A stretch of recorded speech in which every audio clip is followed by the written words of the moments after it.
That is how I save so much money travelling. Hello guys, welcome back to the channel. If you're new here, my name is Dimitri. Today we're going to be diving into some budgeting tips so you can travel really cheap and make the most out of your money. Tip number 1, research. This is the early stage of the trip where you're sort of planning where you want to go. You want to get an idea of where you want to go, what you want to do, things you want to see. My favourite way to research is through YouTube.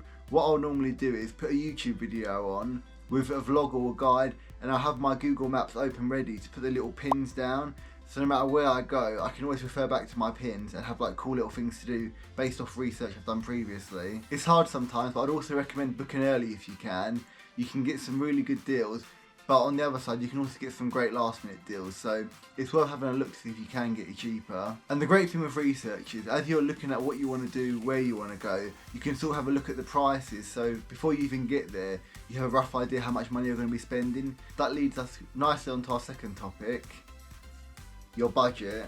Based off of the research you've already done, because I know you're as prepared as I am, you have a rough idea of how much you want to spend. Now's the time to start saving up and budgeting. I typically like to have my budget on a day-by-day basis. For your budget, you want to be looking at things like eating out, transportation. These typically are the things you're going to be doing almost every day, so it's good to have an idea of how much you're going to be spending. And depending on where you're going, there might be a bit of a party scene, so I'll definitely recommend having local alcohol. An example of this is when I was in Budapest, we went to one of the ruin bars, and I think it was something like £9 for like a Belvedere vodka, or like £4 for like the local Hungarian vodka. I'll be honest, it did taste shit and I did regret not getting the Belvedere, but if you're on a budget, that does help. I would also always recommend allocating some emergency money. Chances are you're going to actually overspend because there'll be some unexpected expense you didn't account for, or some opportunity that comes up that you don't want to miss out on. So definitely have some little wiggle room, like definitely over budget, not crazy, but just enough so that if something does come up, you can do it. That moves us on to tip number 3. I'm sorry if you've got a job where you can't, but the big tip is definitely travel out of peak season. So wait until the kids are back in school and then go on holiday. You're going to be saving tons of money. During this quiet period while kids are at school, you're going to have cheaper flights, cheaper accommodation. It'll probably be even quieter there, so you're going to have an all-round better experience. Wherever possible, I tried to travel off peak myself. A few years ago, myself and my cousin had just finished uni and we wanted to have like a nice little trip, so I think we managed to get a flight to Cyprus for like £40, and like that was a really good deal for us to get, and that, I think that was mainly due to like the time of year we went.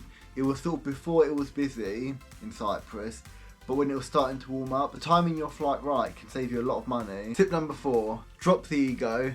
Stay in budget accommodation. You've already done your research on this, so you should have an idea of how much you're going to be spending on accommodation. Hostels are a great way to save money, especially if you're in a small group. I think they get a bad rap. Either way, they get a bad reputation. I think they can be a great social experience. I myself personally haven't stayed at one. I do plan to stay at them going forward on trips where I'm going to be on my own and trying to do it on a bit more of a budget. Something to bear in mind is that if you're with a big group of friends, it could actually work out cheaper to get like an apartment, Airbnb, something like that.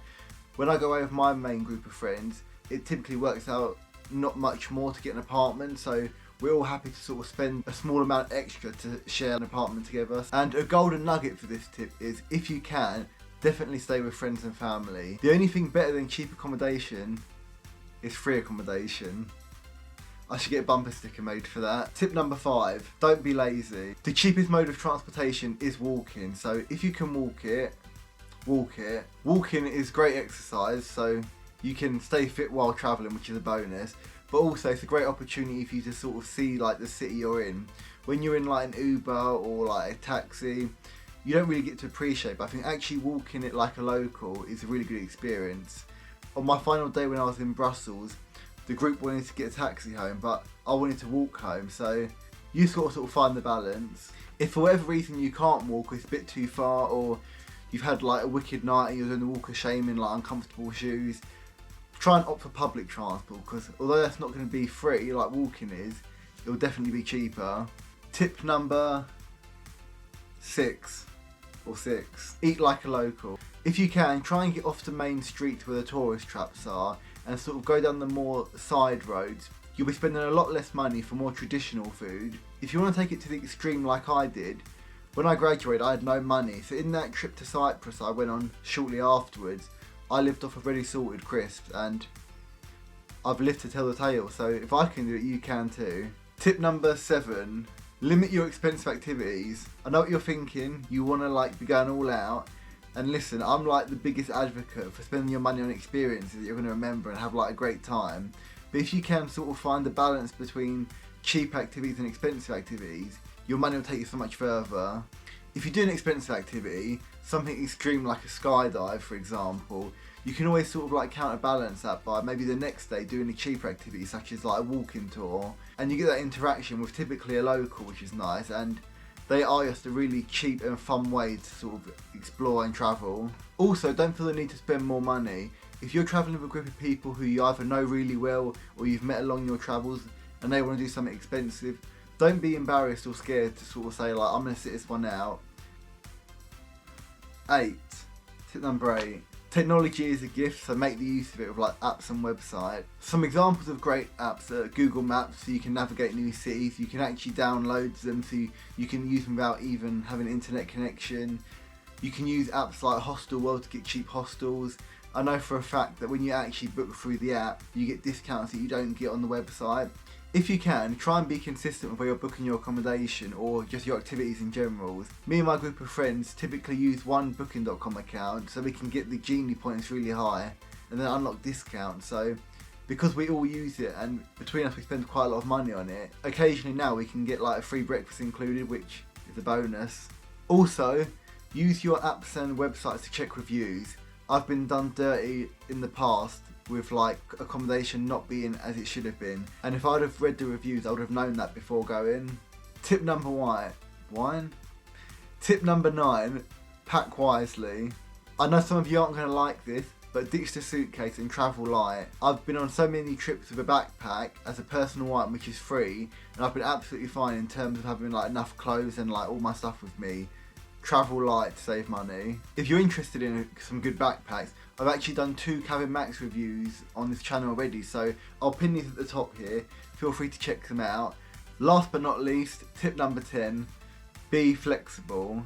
Being flexible can save you a ton of money. If you were to go on Skyscanner and search for flights, there's a handy feature where you can sort of just search for anywhere at any time, and that can give you the cheapest flight. So if you're flexible, you can really get some good deals.